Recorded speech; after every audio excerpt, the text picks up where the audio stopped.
اس سے پہلے کفار سوال کرتے ہیں. کیا سوال کرتے ہیں؟ حضور صلی اللہ علیہ وسلم کو پوچھتے ہیں کہ آپ کیا فرما رہے ہیں؟ اللہ رب العالمین کہہ رہے ہیں.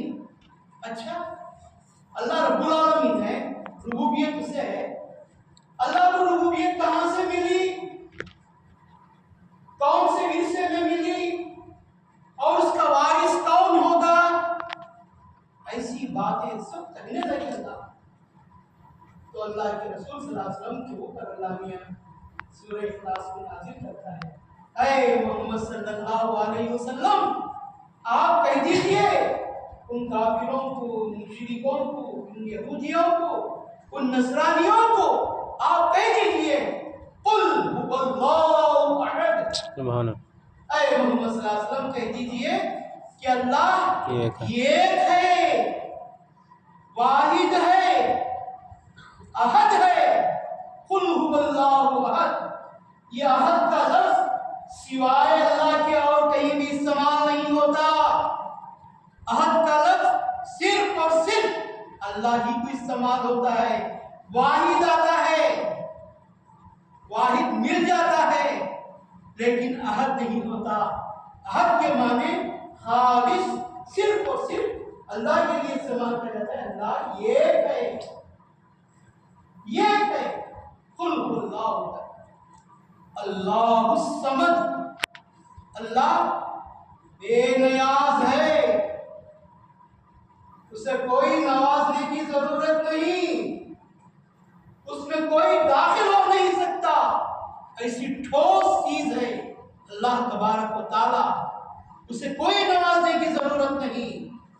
دوسرے مقام پر اللہ کہتا ہے اللہ غنی وانتم الفقراء. اللہ غنی ہے، تم سب اس کے محتاج ہو، اس کے تم فقیر ہو. وہ کسی کا محتاج نہیں، اس کی ذات غنی ہے. سب اسی کے پاس مانتے ہیں، تو کسی کے پاس نہیں مانتا. وہ سب کو مدد کرتا ہے، کسی کی مدد نہیں لیتا. کیوں؟ وہ بے نیاز ہے، اسے کوئی نوازنے کی ضرورت نہیں. اللہ تبارک و تعالی اللہ الصمد، اللہ بے نیاز ہے. لم یلد ولم یولد. نہ اللہ کسی کا بیٹا ہے، نہ اللہ کسی سے جنا گیا ہے، نہ اللہ کسی کو جنا ہے، نہ کسی کا باپ ہے، نہ کسی کا بیٹا ہے.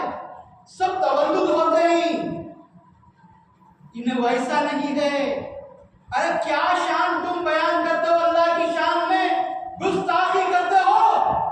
اے مشرکو، اے عیسائیو، اے یہودیو، اے مشرکین، کیا تم بدتمیزی کرتے ہو؟ کوئی پیدا ہوتا ہے تو محنت پلس ہوتا ہے، عورت ہوتی ہے، مرد ہوتا ہے، ملاقات ہوتی ہے، نطفے سے پیدا ہوتا ہے. یہ چیزیں جو آپ بیان کر رہے ہیں یہ سب پورے بیکار ہی. اللہ وہ سب کچھ بھی نہیں ہے. اللہ ہمیشہ ہے، ہمیشہ رہے گا. بے شک اللہ کی ذات وہ ہے. تم یہ جو کیا اللہ کی باتیں کر رہے ہیں، اللہ کی شان گستاخی کر رہے ہو. وہ کسی سے جنا گیا نہیں ہے. وَلَمْ يَكُنْ لَهُ كُفُوًا أَحَدٌ.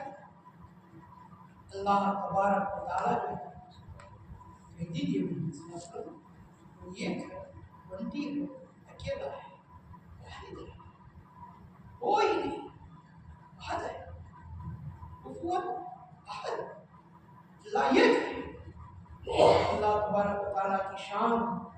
یہ جو سورہ اخلاص جنہیں محبت سے پڑھتا ہے، اللہ تبارک و تعالیٰ کے رسول صلی اللہ علیہ وسلم ارشاد فرماتے ہیں جو یہ پڑھتا ہے، ہمیشہ اس سے محبت رکھتا ہے، تو سمجھو کہ وہ جنت کا حقدار ہے، وہ سیدھا جنت کو چلا جائے گا. کیوں؟ اس چھوٹی سی صورت میں اللہ تبارک و تعالیٰ نے دریا کو بہا دیا ہے، اپنی پوری وحدانیت کا اعلان کر دیا ہے. جو سب پورے بیان کرتے تھے ان کا سب کا پورا خاتمہ کر دیا ہے.